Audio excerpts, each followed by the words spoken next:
আকাশবাণী কলকাতা স্থানীয় সংবাদ পড়ছি সংযুক্তা সিংহ। বিশেষ খবর।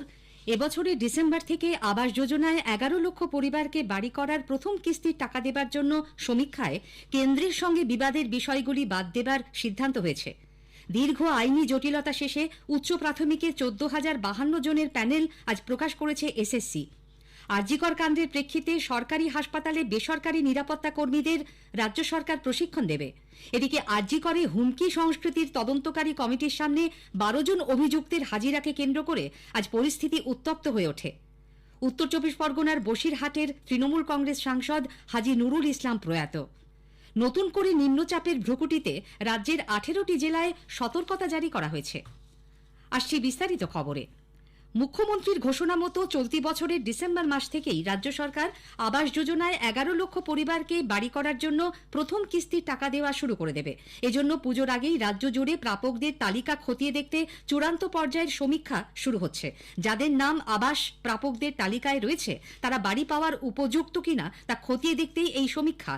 জেলা শাসকদের চলতি মাসের মধ্যেই জেলা বাড়ি আবাস যোজনার উপভোক্তাদের স্বচ্ছ ও দুর্নীতিমুক্ত তালিকা তৈরি করে পাঠানোর নির্দেশ দেওয়া হয়েছে। সেই তালিকা খতিয়ে দেখার পর চূড়ান্ত পর্যায়ের সমীক্ষা করা হবে। তারপরই নির্ধারিত সূচি মেনে প্রাপকদের প্রথম কিস্তির 1,20,000 টাকা করে দেবার কাজ শুরু করা হবে বলে জানা গেছে।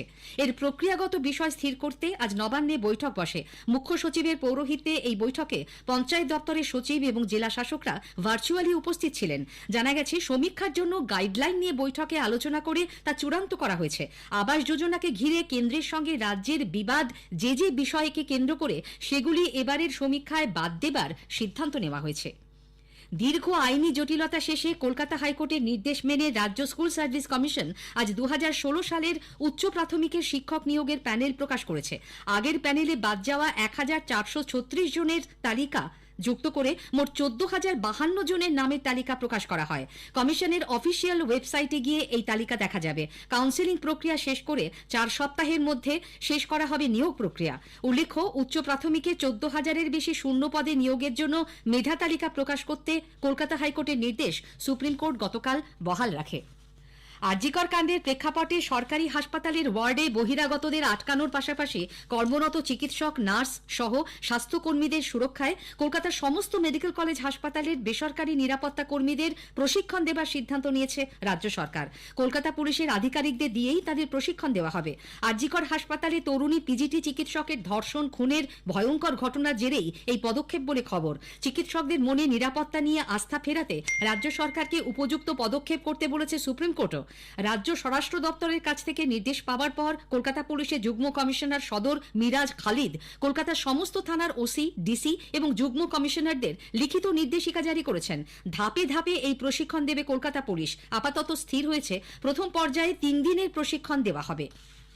আরজিকর মেডিকেল কলেজ হাসপাতালে হুমকি সংস্কৃতির বিষয়টি প্রকাশ্যে আসার পর তার তদন্তে গঠিত অভ্যন্তরীণ কমিটি আজ 51 জন অভিযুক্তের মধ্যে 12 জনকে ডেকে পাঠায়। তাদের দেখেই জুনিয়র ডাক্তাররা স্লোগান দিতে শুরু করলে পরিস্থিতি উত্তপ্ত হয়ে ওঠে।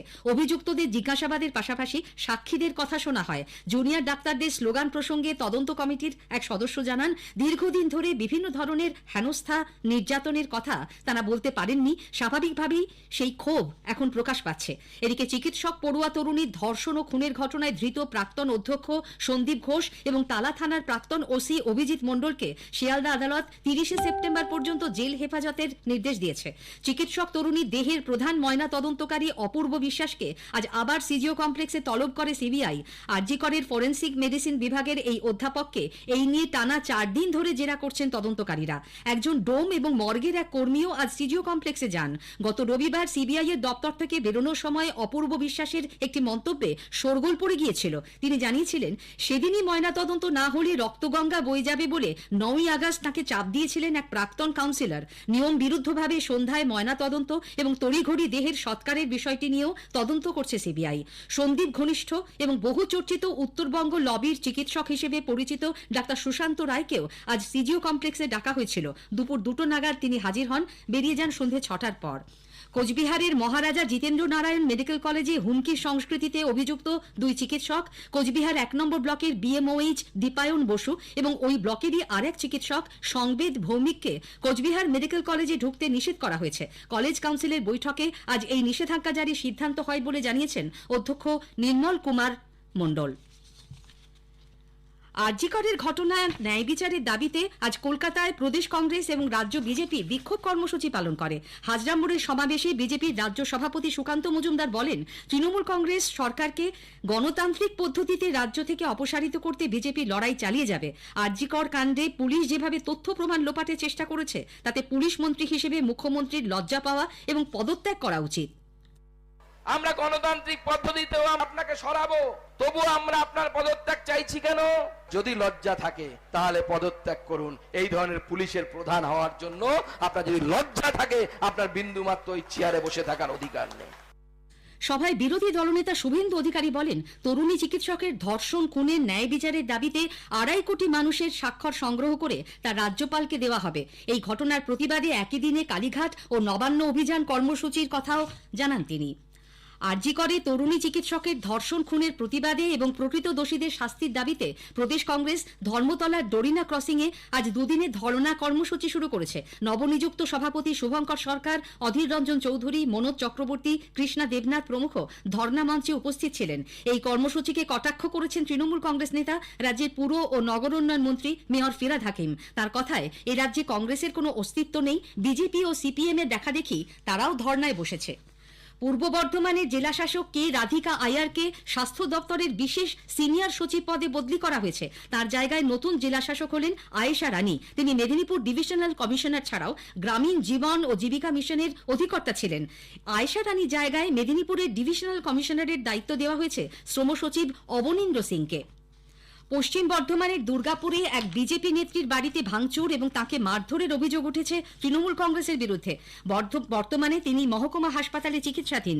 24 ঘন্টা কেটে যাবার পরেও পুলিশ কোনো পদক্ষেপ না করায় বিজেপি কর্মী সমর্থকরা আজ দুর্গাপুরের নিউ টাউনশিপ থানার সামনে বিক্ষোভ দেখান। দোষীদের গ্রেপ্তারের দাবিতে স্মারকলিপি জমা দেন তারা। স্থানীয় সংবাদ শুনছেন আকাশবাণী কলকাতা কেন্দ্র থেকে।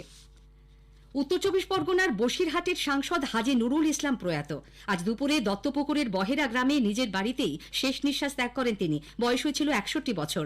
দীর্ঘদিন ধরে যকৃতের ক্যান্সারে আক্রান্ত ছিলেন সাংসদ। 2009 সালে লোকসভার ভোটে বসিরহাট আসনে তৃণমূল কংগ্রেসের হয়ে প্রতিদ্বন্দ্বিতা করে প্রথমবার সাংসদ হন হাজী নুরুল ইসলাম। 2014 নির্বাচনে জঙ্গিপুর আসনে কংগ্রেস প্রার্থী অভিজিৎ মুখার্জির কাছে তিনি হেরে যান। 2016 বিধানসভা ভোটে বসিরহাট লোকসভা কেন্দ্রের অন্তর্গত হারোয়া বিধানসভা কেন্দ্রে তৃণমূল কংগ্রেস প্রার্থী হিসেবে তিনি জয়ী হন। 2021-এ ওই কেন্দ্র থেকেই নির্বাচিত হন তিনি।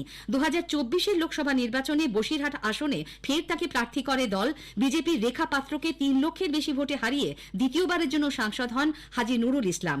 অশোকনগরের তৃণমূল কংগ্রেস বিধায়ক, জেলা পরিষদের সভাধিপতি নারায়ণ গোস্বামী আজ সাংসদের বাড়িতে গিয়ে তাঁর পরিবারের প্রতি সমবেদনা জানান। পুর ও নগর উন্নয়ন মন্ত্রী ফিরহাদ হাকিম, বারাসতের সাংসদ কাকলি ঘোষ দস্তিদার, বিধাননগর পুর নিগমের চেয়ারম্যান সব্যসাচী দত্ত সন্ধ্যায় নুরুল ইসলামের বাড়িতে যান। মুখ্যমন্ত্রী মমতা ব্যানার্জি তাঁর প্রয়াণে গভীর শোক প্রকাশ করেছেন।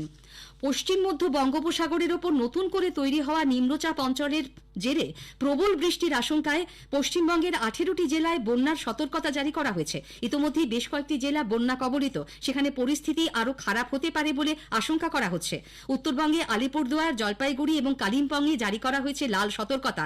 পাহাড়ি এলাকার বাসিন্দাদের ভূমিধসের ব্যাপারে সতর্ক থাকতে বলা হয়েছে। 10 নম্বর জাতীয় সড়কের একাংশ ধস নেমে আজ বন্ধ হয়ে যায়। দক্ষিণবঙ্গের 5 জেলায় ভারী বৃষ্টির কমলা এবং 10টি জেলায় হলুদ সতর্কতা জারি করেছে আবহাওয়া দপ্তর। জানা গেছে, বৃষ্টির পরিমাণ বাড়লে ডিভিসি ব্যারেজগুলি থেকে নতুন করে জল ছাড়তে বাধ্য হবে। হাওড়ায় বন্যা কবলিত উদয়নারায়ণপুর ব্লকের বেশিরভাগ জায়গা থেকে জল নেমে গেলেও আমতা 2 নম্বর ব্লকের অমরাগড়ি ও ঝিকিরা গ্রাম পঞ্চায়েতে এখনও জল আছে। জেলা কৃষি দপ্তর সূত্রে জানা গেছে, 6টি ব্লক, 48টি গ্রাম পঞ্চায়েত ও 228টি মৌজা প্লাবিত হয়। নষ্ট হয়েছে 13,700 হেক্টর কৃষি জমির ফসল। বঙ্গোপসাগরে ট্রলার ডুবিতে নিখোঁজ মৎস্যজীবী পাদুরি দাসের দেহ উদ্ধার হয়েছে। বকখালি থেকে বেশ কিছুটা দূরে গভীর সমুদ্রে গতকাল বিকেল নাগাদ তাঁর দেহ ভাসতে দেখা যায়। শেষ করার আগে স্থানীয় সংবাদের বিশেষ অংশ আরেকবার। এবছরের ডিসেম্বর থেকে আবাস যোজনায় 11 লক্ষ পরিবারকে বাড়ি করার প্রথম কিস্তির টাকা দেবার জন্য সমীক্ষায় কেন্দ্রের সঙ্গে বিবাদের বিষয়গুলি বাদ দেবার সিদ্ধান্ত হয়েছে। দীর্ঘ আইনি জটিলতা শেষে উচ্চ প্রাথমিকে 14,052 জনের প্যানেল আজ প্রকাশ করেছে এসএসসি। স্থানীয় সংবাদ শেষ হলো।